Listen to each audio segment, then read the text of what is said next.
Hello and thanks for staying with us. Welcome to Political Platform on Repower Radio and Africa Independent Television, AIT. My name is Amici Anapua. The debate over Nigeria's petrol subsidy has continued with President Bola Tinubu and former Vice President Atiku Abubakar sharply divided, taking separate positions over whether government should continue supporting the cost of petrol. While Atiku Abubakar has pledged to restore a targeted subsidy to cushion the impact of rising living costs, President Tinubu has described the proposal as evidence of a lack of understanding of the country's economic and governance realities. The presidency has also challenged Atiku Abubakar to provide Nigerians with clear details on the cost, funding, and legal framework of his proposed subsidy, questioning how the policy will be financed without putting fresh pressure on public finances. Atiku, however, insists that his proposal is aimed at reducing the burden on Nigerians and will shift government support from imported fuel to domestic production. We will examine the raging debate, as it were. And in the course of this program in the days to come, we'll reach out to other political parties to also get their position on this very interesting but controversial issue.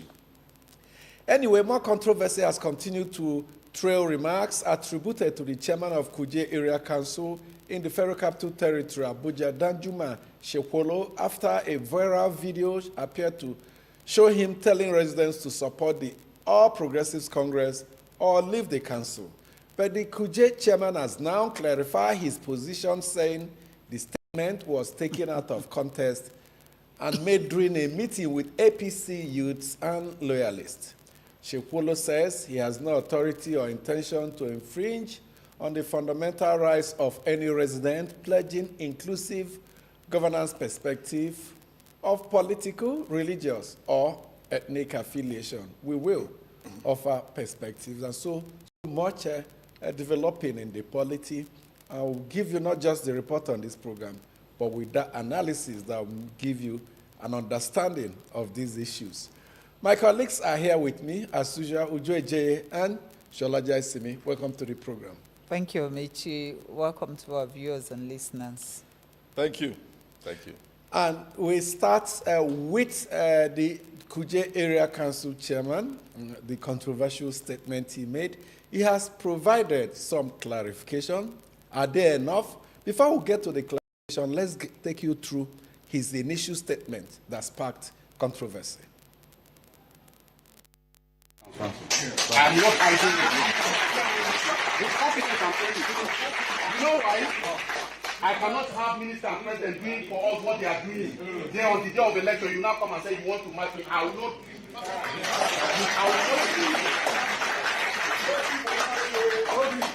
It's either you are with us or you are not.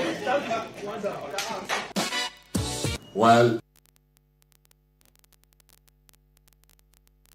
Okay, let's quickly return you to the clarification the chairman was forced to make. While I deeply respect the press and its vital role as a pillar of our democracy, it is crucial to clarify what the intent of the message was for and who. The remarks in question was made in a specific context aimed at addressing administrative efficiency, local development, community welfare. You may recall that the event that led to the unfortunate incident was a meeting with the APC party youths and loyalists. And as the executive chairman of Kuje Area Council, I have no right to disenfranchise any residents or citizens of their fundamental human rights in the council. Let me state sincerely that our administration remains fully committed to inclusive governance, equity, and total progress of every community in Kuje Area Council. At no point did I intend to cause disaffection, undermine any group, or promote policies that do not serve the best interests of our citizens. I I urge the people of Kuje Area Council and the general public, regardless of their political affiliation, religious or ethnic difference, to join hands with the administration to make Kuje the area council of our dreams. Okay, a very remorseful, clearly, Kuje Area Council chairman. Unlike the first video we share with you, chest and shoulders, chest pumped out, shoulders high, full of confidence, passing out threats. For this one, in a low tone, remorseful, and perhaps a bit timid. To me, it's better than what we saw with Senator Francis Fadaunsi, who refused to really acknowledge some wrongdoings. But this chairman appears remorseful. Well, you may say he appears remorseful. Well, yes, I think he doesn't sound as arrogant as Senator Fadaunsi was, when he perpetrated his own. But I think that these politicians should be very, very careful, because obviously they get carried away when they are talking with their followers, and they say things that they shouldn't say, maybe all in a bid to prove tough and able to, tackle the situation. Yes, sir. That overzealous attitude, because clearly what he said, okay, he was talking to APC youths. So you're telling the APC youths that if they're not for you, they should get out of the area council, because that was precisely what he said. So what right do you have to tell Nigerians whether they belong to your party or not to get out of the area council? And he has That's accepted also that he a doesn't threat. have the right. Exactly, he has accepted, but when he was saying it, what was he thinking about? I think that our politicians should be very, very careful, because for all you know, some might just conclude that it's just whitewash, but meanwhile, the inside is still rotting. That's what we have to figure out. But maybe some people like me who may have fallen for the humility and the remorsefulness. I have not fallen for it, and I don't think I will. The chair of Kuje Area Council, one of the 6 area councils in this Federal Capital Territory where we are, from this Hilltop Studios, if you drive to that place, it'll take you nothing less than 45 minutes. So the proximity, right in the seat of power, that's what we have heard. So 2 aspects of what is happening. I'm looking at him on the screen there, the chest thumping, pointing at the people who are sitting there. The first one is this. He's talking to members of his own political party, APC youths. And as the leader of the party in the area council, he has a right to charge them. He's probably warning them about anti-party, activities and things they may get Shola, into. you do not Because- conclude for him. No, let's Shola land. I said he may probably. Number 2, let's not forget, the area councils of this FCT, up until this last area council election, are traditional, PDP strongholds. FCT across board has never really voted for a sitting president. We need to go back and look at the dynamics of voting in this FCT. So when the APC mantra came, and Minister Wike encouraged all of them that, look, the president is doing well, support him, we saw a shift. Even almost all of them who were elected on platform of the PDP, all of them, in fact, they decamped to the APC. So, but in the minds, that's what Shekolo is saying, in the minds of not a few, there might be those who believe, we don't really like this party. So the chair of the party is warning them and saying, look, don't play anti-party. Not that you are with us now, the next thing, just know that you must stay with us and all of that, but everything is politics, real politics. That's your own understanding of what. I'm just, trying to get a perspective. This is a program on perspective. Yes, sure. Opinions. And that's why I'm bringing this perspective in. But like I said, the other leg is this. Those words that Shekolo uttered, the contrition I see, how deep is it? How genuine is it? It's good for people to say things and realize, what did I just say? At times you're called to order. You can take a look at his history. Is he prone to violence, intimidation? If he's a first offender, you can say, okay, let's just forgive, but let's keep an eye on him. Even if he has said other, because I'm trying to remember where he came from, before he emerged as chair. I never really knew him because I looked at in fact, to be humble about this, his predecessor was my junior in secondary school. The man who was Kuje Area Council Chair before, we know a little about some of these politics within. I haven't looked at the FCT as, looking at politics and all. So I just believe that his remarks, if he says they were taken out of context, we've looked at what he said, we've read it. Okay. He must have realized that I have said what I ought not to say. And that's why he's coming to, plead for mercy, apologize in his own way. Okay. You said someone who is bigger than him politically, Senator Fadausi, till now.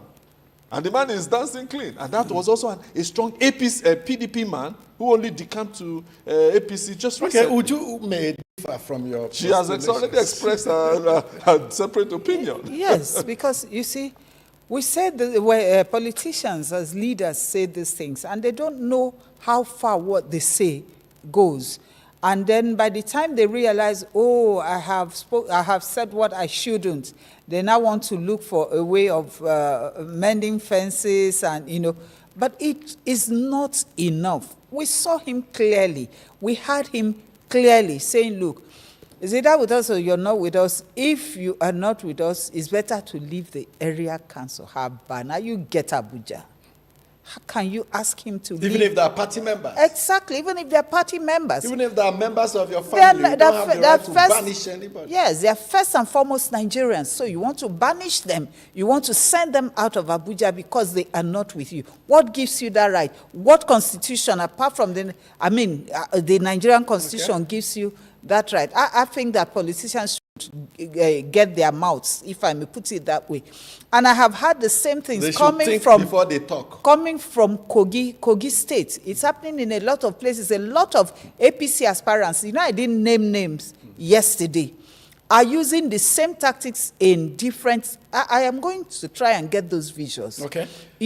They are using the same tactics, bullying the people instead of lobbying the people, instead of campaigning in a way to make Nigerians see what they have to offer. It is threats and, that they are offering Nigerians. Why we are raised these issues as innocuous as they may seem is because they have wider implications.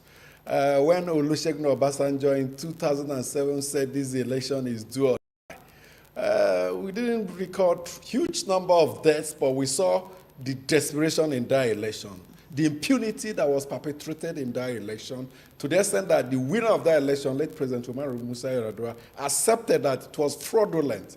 And when in 2011, the late Muhammad Buhari, as opposition candidate, said monkeys and baboons will be soaked in blood, and after that election, over 1,000 Nigerians were killed. It tells you that when these statements come, there are ways supporters and members of the political party interpret them, especially those that don't have that ability to discern and those that are ready to go to the extreme. So that's why when these statements come, we tend to highlight them and make sure that the right message is sent. It should not be any form of threat or it should not be incisive.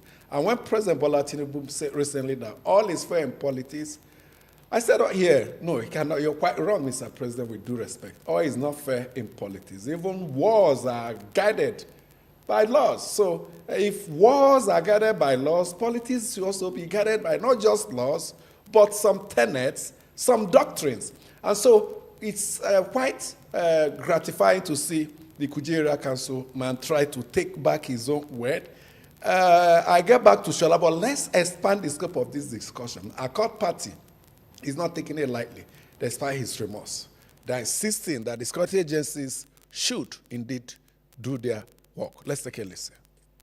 No public officer has the constitutional authority to compel citizens to support a political party or make political loyalty a condition for living peacefully in an area council. The executive chairman must remember that his oath of office is a solemn commitment to serve the people impartially and within the Constitution and the laws of the Federal Republic of Nigeria. Nigeria belongs to all Nigerians, and Kuje belongs to Nigerians who lawfully reside there. No Nigerian should be compelled to support the APC Accord Party, PDP, Labour Party, or any other political organization as a condition for living peacefully in Kuje Area Council. And so, like Uju said, these threats are rearing its head up here and there. And if we don't need them in the body, it becomes the normal. Abnormal may become the normal if we accept the status quo as it were, Shola. Anybody who threatens anyone should answer questions because, threats are criminal intent. So if it's there in the penal or the criminal code, they should, FCT Police Command, the commissioner should call him, Mr. Commissioner Shehu, for him to come and answer questions. They should ask him to leave that Kuje. But back to the dynamics of what happened in Kuje, because it's important we look at it from that perspective. And possibly sign some commitments. No, exactly. I will not perpetrate violence or encourage. Perpetrate Yes. nor incite any violence. Exactly. You force the person to commit to a kind of pact, a peace pact between the security agencies and himself. In the area council elections which held in March this year, I've gone back to look at it. Of the 6 area councils, Kuje's chairmanship contest was the closest. All others, APC, 20,000 votes, the nearest challenger, 5-7, apart from Gwagwalada, where there was an intra-party dispute where we were told that people were told, vote for the PDP candidate instead of the APC. Because Gwagwalada has always been a traditional stronghold of the opposition. AMPP and all of them were winning that place. In this Kuje, what were the results? Look at it, it's here in black and white. This current chair, Mr. Shekulu, he got 17,220 votes. What did the PDP get? 15,892. You can see how close it was. So there are still elements who may have crossed to APC, but who are PDP in their soul. And that's why I'm saying that that's probably what this man is telling the youth. That, look, are you with me or you are not for me? So the dynamics are clear. That is about politics. That's what's happening. Okay. You see, we can look at it that way, but it's not acceptable to me because you are trying to reason out. You are trying to reason what he said. You're trying to draw conclusions. But I'm looking at what he said directly. What did he say? He said they should get out of the area council. That is what I don't want to know why he said so. I'm looking at what he said. Except, of course, he comes out to proffer an explanation to say this is the reason why I said what it's not for me to come up with those explanations for him. What I know is he said they had better get out of the area council. And we're saying he has absolutely no right to run any Nigeria out of any part of this country. Even if they are members of his party as well. Exactly. And what is ADC saying? Because ADC is also speaking up. Yes, ADC actually issued a release saying that calling on the immediate or calling for the immediate arrest and prosecution of Mr. Samuel Danjuma Shekolo over his reported directive that residents must support or vote for the All Progressives Congress or leave the area council. It described the statement as a serious threat to citizens' constitutional rights and an apparent attempt to use political power to intimidate residents and restrict their freedom to choose the political party of their choice. Okay, we still expect the security agencies, despite the contrition, despite the remorse from the local government chairman, the security agencies must not just do their work, they must be seen to be doing their work. They should have sessions with the chairman, like I say, possibly commit him to an undertaking if there's no need to prosecute, because as it were, there's enough grounds to commence criminal prosecution. But if you think he's the first offender or some consideration, you cannot. You must extract some form of commitment. In that way, citizens will understand that you're doing your bit to ensure that this coming election is violence-free. Sitting back and thinking it will be wished away, another big story will come and knock it off. Like Father It's like the proverbial ostrich. You bend your head in the sand and think all is well. All is not well, and all cannot be well till you walk towards that wellness. So the security agencies, perhaps they are still meeting. Indeed, strategizing. It's not on record yet that they have even invited the local government chairman, the same way they invited Father Onsi, who spent 2 hours and took a walk and all that. The ball is in their court. We'll continue to monitor and see what they will do. And I think that the security agents should go beyond just inviting, because you see, somebody has been emboldened by what he saw with Father Onsi. Many more people can be emboldened. And that must be stopped. No politician should be allowed to be emboldened to the extent of releasing threats against citizens. Yes, action and reaction should be equal and opposite. That's a law of motion, Newton. So the police, the security agencies should also be guided by this law. I didn't make it. It's a law of nature. Anyway, let's move ahead now. Do you remember what happened on May 29, 2023 at the Eagle Square in Abuja when President Bola Tinubu, while making his inaugural address, delivering his inaugural address, said subsidy is gone. He later provided some additional information. He said it wasn't included in the speech he read, that his aides and his inner circles decided that it wasn't the time to announce that, and he needed to put certain things in motion. But the president felt that if he wastes time, the same pressure, the same interest, perhaps the same cabal that prevented removal of subsidy may come into play. And so remember what he told us. He was seized by courage to make that pronouncement: subsidy is gone. And it's gone forever. Okay, he added, yes, it's gone forever. It's gone forever. And what happened I did not explain to you what happened. The confusion, the chaos, the disorder, as it were. But let's take a track up of the presidential candidates debating over it. But just to also remind you that this is not the first time, or the people who have named in the past and brought out how they have changed positions as far as fuel subsidy is concerned. Bola Tinubu, as opposition leader, campaigned against removal of fuel subsidy. When he came into office, he removed it on the first minute, not even up to the first hour. Atiku Abubakar pledged to remove subsidy in 2023, and in 2027 he's saying, I will return it. Let's get back to Muhammad Buhari. When the administration of Goodluck Jonathan was removing subsidy, partially, and paying subsidy, Buhari described it as a fraud and said the money is being stolen. But when he came in, what did he do? He even paid bigger amount on subsidy. So what does it tell us? There's something about this subsidy that perhaps we have not understood. There's something that, except you're in the driver's seat, if you're a backseat driver, you think you see clarity, they put you there. Is that the situation? Are leaders being sincere? Anyway, let's take a listen to the different positions on the issue of subsidy removal. On fuel subsidy, unfortunately, the budget that I've glimpsed before I assume office and what I've heard is that no provision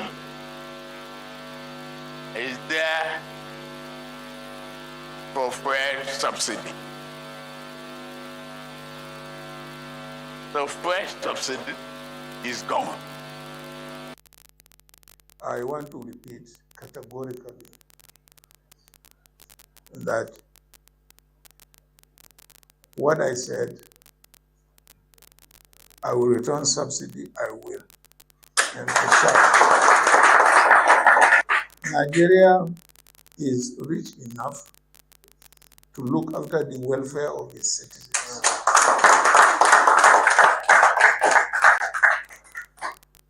Therefore, let it be clearly stated that he was not speaking on my own authority, because the removal of subsidy has driven more Nigerians into poverty than at any other time in the history of this country. And the fundamental responsibility of the government is the welfare of the citizens. So one of my opponents now say he will go back to subsidy.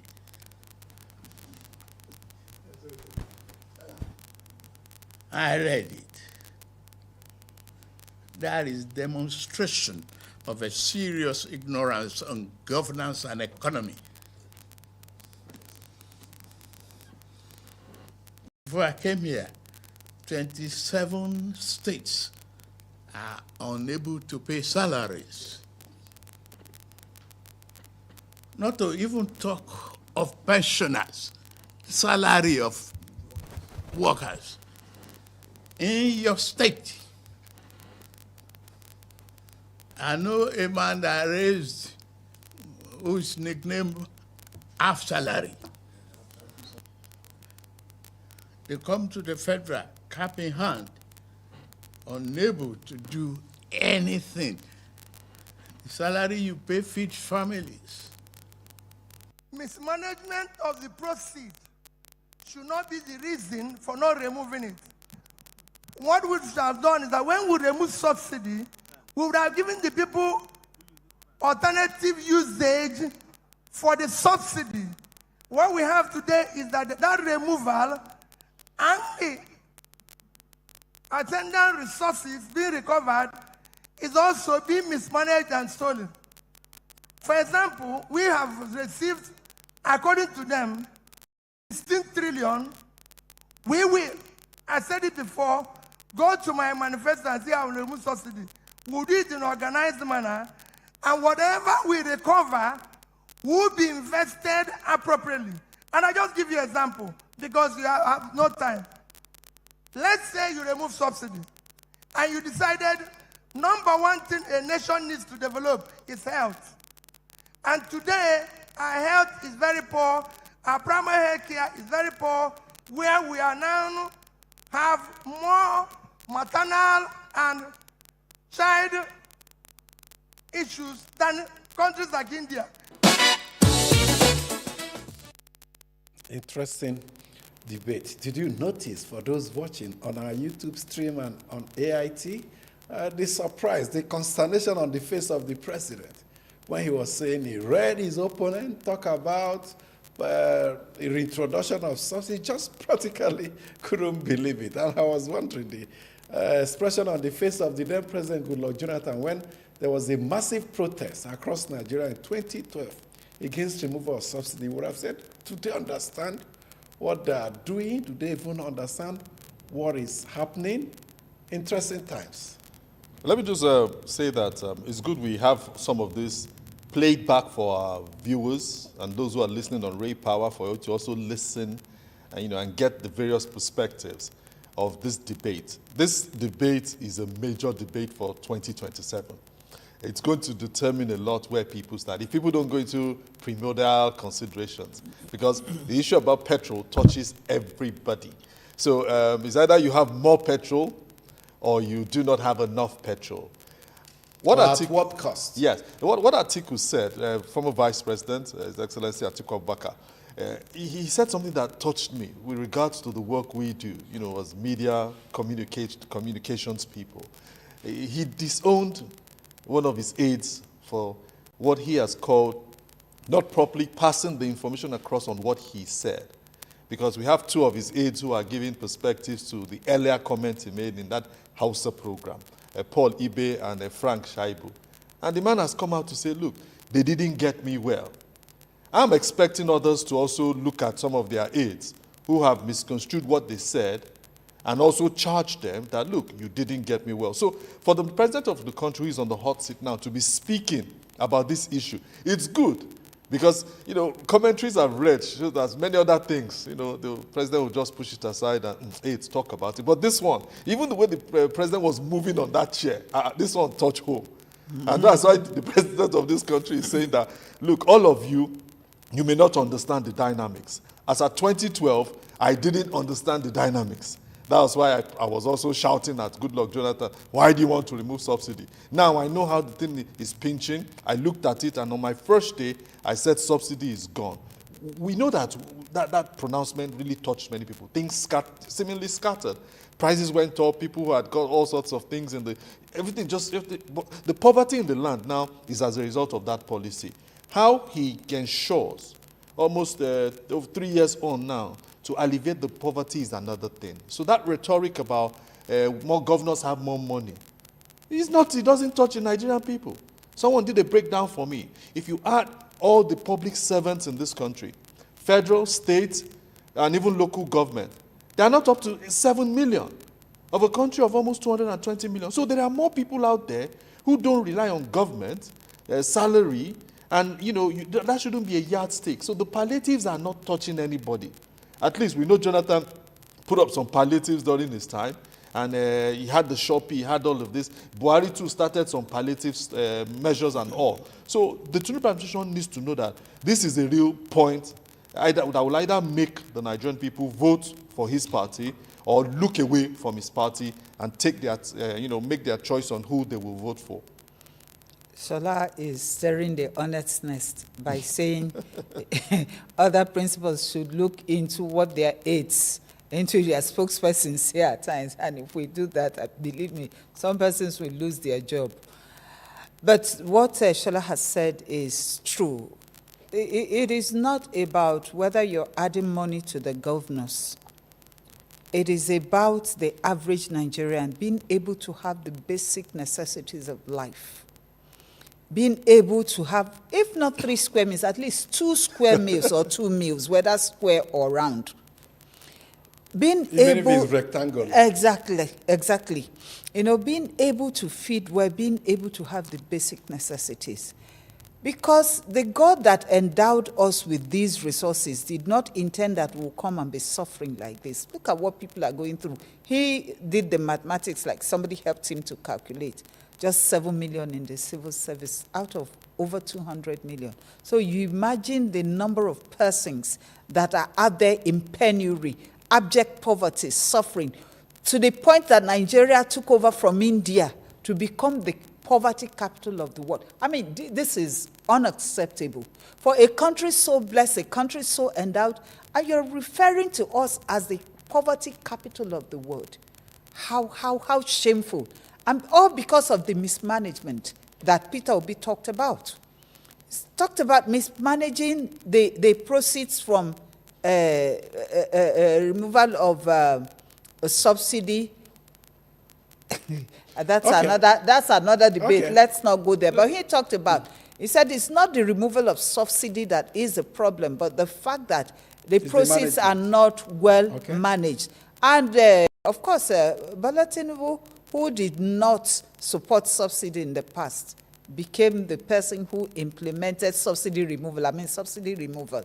Again, that shows you a whole lot of things. But he removed it. The negative impact is because he removed it without planning for how to cushion the effect on Nigerians, particularly the poor masses. He did not plan for how to cushion the effect, and you just slammed it on Nigerians.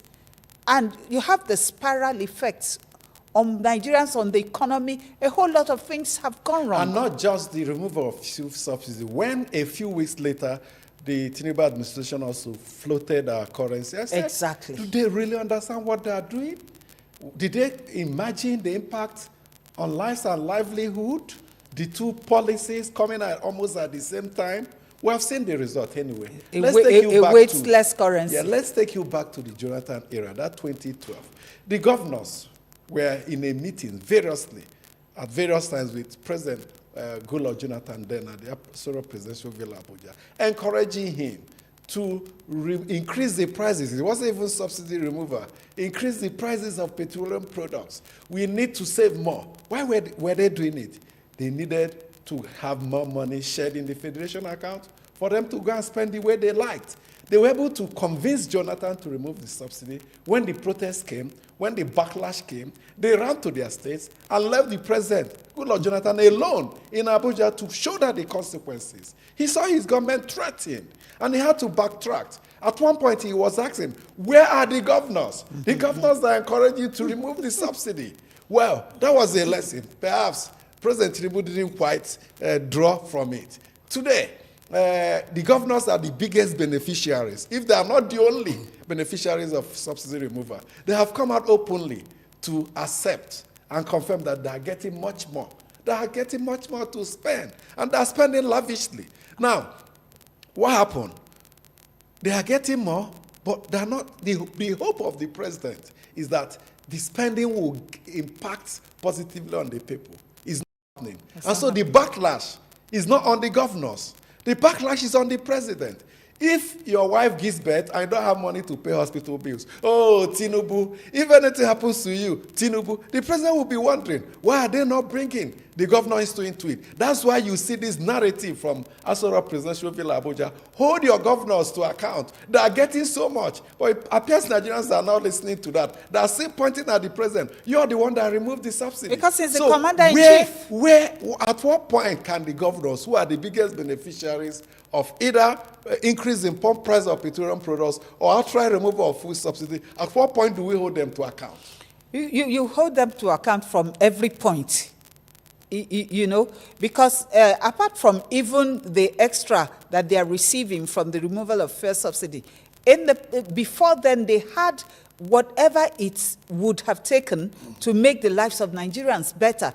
A lot of them are without ideas. A lot of them cannot think out of the box. A lot of them just wanted power for power's sake. They had no blueprint for the people. And that's why when they have money and now that they have the power, they don't know what to do. And instead of bringing in people who can help them to ameliorate the situation, they are not. They are not doing that, because they don't know how to. A lot of our governors are without ideas. They are bereft of ideas and initiatives to help the people. I think that is one key factor that we need to look into, and that should guide even the next year's elections and who the people vote for. And then you talk about the president. Well, he may say, oh, look up to your governors, ask your governors. But he's also the commander-in-chief, and I believe that in a way he has what it takes to get the governors to work so that these things can trickle to the people. That's why he charged them reach the people. No, he shouldn't just charge them. He wasting knows. money on flyovers. A father knows when to draw the koboko, like some parents who flog in the afternoon. In a federation, there are siblings. Yeah, okay. But the senior sibling, I'm sure your elder brother, when you misbehaved, could give you some, some sound slap. Okay. No, he whispered to my some ears. at midnight. Some of the elder brothers know how to carry koboko, and elder sisters. They become acting parents. Yes. So I think that he knows what to do to get the governors to work. And you shouldn't let them, especially if there shouldn't be sabotage to his ambition. Let me just put it that way. Well, in a federating system, governors are subnationals. They have their own powers. Our constitution gives governors the right to do certain things. And it's good when governors can stand up to a precedent within the confines of the law and within the powers. The governors of any state is not subservient, should not be subservient to a president. When President Tinubu was a governor, he stood up to President Obasanjo successfully within the confines of the power of his office. And restored him to the ground. Yes, he never abused President Obasanjo. Neither he took him up on policy. Yes. The area of local, we know the story. But you see, the difference is that Tinubu took care of Lagosians, and the Lagosians will recall his tenure as governor with smiles on their faces. So there are two different issues. Well, I won't say with smiles on their faces, because I'm Lagos born. I'm a Lagosian too. I know what happened. My dad was the top government official. Okay, two Lagosians there, one son of the soil, one soil of the sun. Well, Tinubu did his best. He set Lagos on a trajectory. Many of the things you see today didn't happen when he was governor, but he set the state on that trajectory. But also some anti-labor policies, some chronism. Let's leave all that. Now he's at the center. He's trying his best. He has brought the Lagos boys to be with him in running the affairs of the Federal Republic of Nigeria. So the ball is in his court. He has the knife. I don't know whether he has the full yam, but whatever he needs to do with the yam, let him cut it appropriately. He should have regular... He has the full yam. He can bring back the subsidy. Okay. Yes, he can. But the president I'm looking at, he said it's gone forever. This president has stood his ground. He can only speak for his tenure. He can't say forever. In communication, body gestures say a lot. Yes, and we saw it. You saw the way the president was moving on that chair. He said, this one, Yoruba will say, I'm a tatoni. That means we will fight this one to the finish. He is standing on that policy. So the president is not going to shift. And he will do everything possible. If he needs to send Taiwo Oloyede to continue to brief Nigerians how they are using the funds, he will do it. For him to address the nation, I think, in fact, he should talk to the nation at this time and justify, even if it's a 5-10 minute address, and read out for us, the same way he's asking Atiku, how will he do it? What are the Provide numbers? the details, funding mechanisms. The president too can do it. Okay, the thing is that perhaps the mistake here was that not much attention was paid to how we'll use the proceed. You talked about siblings, advice and counsel. Perhaps at the outset, if there's a platform, Economic Council, National Correct. Economic Council, All the headed governors by are the there. vice president, with all the governors of the 36 And the states. president has attended a couple. Yes, the president can be invited and they will take a decision. We expect more inflow from the removal of subsidy. How do we spend it in such a way that it will trickle down to the people? This conversation didn't come up. No, they've been having it, Amechi. No, I mean, the presumption was that, the governors will invest and all that. But you know what the governors are doing? Some of them are buying most of them are flying private jets now. There is no governor, maybe one or two, that you see. Sometimes they do it for picture opportunity. That will enter regular flights. Even ministers are using private jets when they are going on official travel. In this same country called Nigeria, this is our country. A country where majority of citizens, would you talk about square or rectangular or circular meals, they can have 3. So these governors are spending this money lavishly, stealing many of them in the process, in the guise of building gigantic projects, airports that are not viable, flyovers that vehicles are not even using and all that. So if they have sat down to have that conversation and take a resolve that we push money into education, we push money into health, we push money into social intervention that will get to the people. The other day, was it yesterday, I'm hearing the Minister of Humanitarian Affairs talk about 600 billion shared. I can tell you that 500 billion of that are in private pockets. Well, because there's no assumption.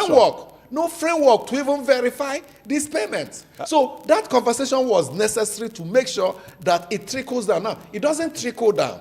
It didn't trickle down, and the opponents of the president are using it against him. You know, that could be the biggest determinant of this election. Hunger caused by fuel subsidy removal or not. The thing is this, no president has a right to tell a state governor how that state governor or state government will spend its own funds. Advice. It's a federation we Yes. run. During the military, a military head of state could tell, right from Jordan Barracks, or is it from Aso Rock here, military governor, so and so place.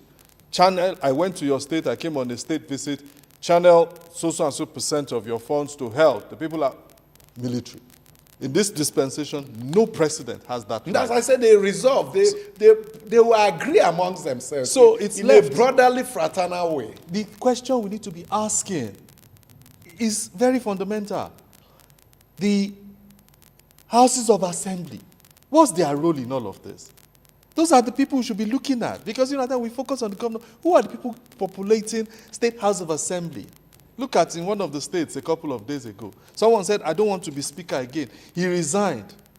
When he resigned, No, we have impeached you. when he resigned, about 8 days later, some people said, we have removed you. And they will troop to government house and go, Governor, we have done the needful. In fact, there's something someone told me, you may be aware of it, that a particular governor was seated in his office. Someone who was a bit prominent, a non-political person, went to see the governor. He got into the governor's waiting room. And when he got there, he saw the speaker waiting to see the governor. And he also sat down, they exchanged pleasantries. I won't mention the state.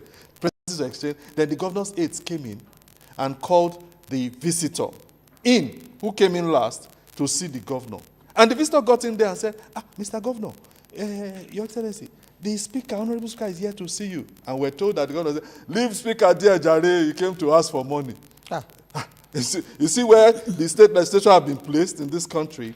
So until we have state legislators who can stand up to the governor, not adversarial, but asking them, Mr. Governor, this is your budget. Is it not in this country that we are seeing state assemblies getting budget on a particular day, passing the same budget on the same day? Not just the state assembly. That's the what I'm saying. Media in that state, civil society in that state. The budget is the governor's wheels and car prices. Unfortunately. That's the budget.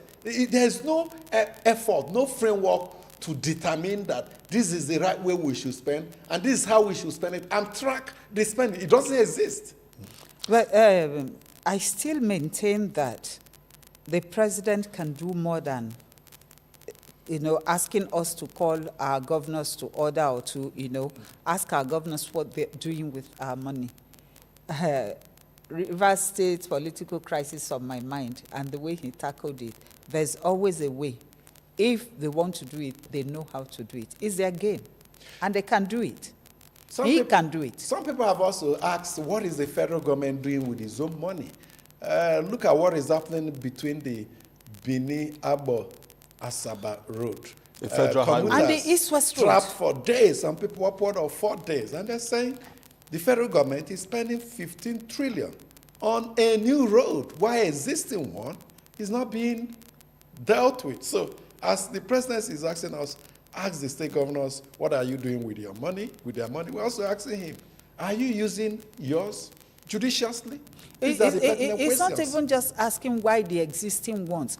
And the ones that are very, very essential. You know the relevance of that Benin-Asaba road. You know that is what connects from Lagos, the southwest to the southeast, even to the north, to the northern parts, because by the time they cross through the Benin bypass towards Auchi and towards Kogi, exactly, they enter the northern states. So it is not just any road; it's a road that is highly essential, especially even for farm produce and a whole lot. You saw the dead baskets of fishes on the road and produce destroyed in the process. And then you look at the East-West road. That is the only road that connects the South-South, the whole of the South-South. The East-West road, in fact, that one has been a problem. Even Goodluck Jonathan came and couldn't fix the road for his people, like some people put. Yes, started with Obasanjo. That's why I said Jonathan couldn't fix it. That's why I said even Goodluck Jonathan. And that's one of what the people of the South have against him till tomorrow, that he was there and the East-West road could still remain like that. But the man was busy minding the business of every Nigerian, trying to be as impartial as possible. And at the end of the day, his people are still suffering. Okay, Shola. The buck stops on the table of whoever is in a particular office. Do what you need to do, consult, ask the necessary questions, so that when you leave office, you will have seemed to have been, to have done something. President Tinubu is already saying, okay, East-West Road, my predecessors failed. Okay, me, I will do a fresh one from Lagos to Calabar. The one that will be on my name. And that's why we are seeing how he's putting so. Even Dave Umahi is saying it's like their signature project. If they finish it, if we can go to Calabar in how many hours? They said in about 4 hours we should be able to get to Calabar. I don't know. That would be lovely. I can go from Calabar, go to Yankari, if small money is there, to go and relax. And then how do you get from there to Bayelsa, to Rivers State? No, to Rivers. You see, because you must take care of them. If they cannot pass through the East-West road to get to Warri, to get to Sapele, to get to Bayelsa and Rivers, Bomadi, Patani, how can they pass through the Calabar Coastal Highway into those places? Or is it that they are not entitled to be able to access their places? We are still searching answers. For in 2006, as a reporter attached to Aso Rock Presidential Villa, Abuja, I reported the award of contract to 3 key roads in Nigeria. 2006. How many years after? 20. 20 years after. The East-West Road, Kano-Meduguri Road, and the Abuja-Lokoja Road. 20 years after, work is still ongoing. Ninth wonder, is it the 10th wonder of the world? Let's hear from you now. It tells you there's something fundamentally wrong, intrinsic we need to unearth and deal with. Cabal, demons, principalities, whatever it is. We need to identify them and deal with them so that our country will move forward. Let's hear from you as we read some of the emails you sent to us. Yes, Amechi Obochi from Kubwa says, your guest on the program on Tuesday, Dr. Tanko Yakase, blamed Nigeria's insecurity largely on the administration of the late President Muhammadu Buhari, while making every effort to exonerate President Tinubu. This is typical of the Nigerian system, blaming the dead for everything that went wrong while they were alive, when those making the accusations were either unwilling or unable to speak up. Dr. Tanko Yakasai should remember that the late Buhari did not govern Nigeria alone. President Tinubu was a major political figure during Buhari's 8 years in office and was closely associated with his administration. Dr. Yakasai himself was also around during that period. If they believed Buhari was getting things wrong, why did they not speak out and tell him the truth while he was alive? More importantly, President Tinubu has now been in power for over 3 years, yet insecurity has continued unabated. Nigerians are still being kidnapped, communities are still being attacked, and lives are being lost. It is therefore unfair and politically convenient to make the late Buhari solely responsible for Nigeria's insecurity. Although we will say that recently the troops have been scoring a lot of positives in the fight against insecurity and terrorists. I think that they're doing quite some good job, and they've been doing in the last few months. Well, Emmanuel Nkama from Gowon State, Lagos, says the reduction of crude oil prices in the international market, while Dangote and the marketers in Nigeria increased the fair pump price to 1,200 naira, is quite unfortunate and unpatriotic. Quite unfortunate and unpatriotic as like increasing the hunger and poverty of the citizens, especially ordinary Nigerians.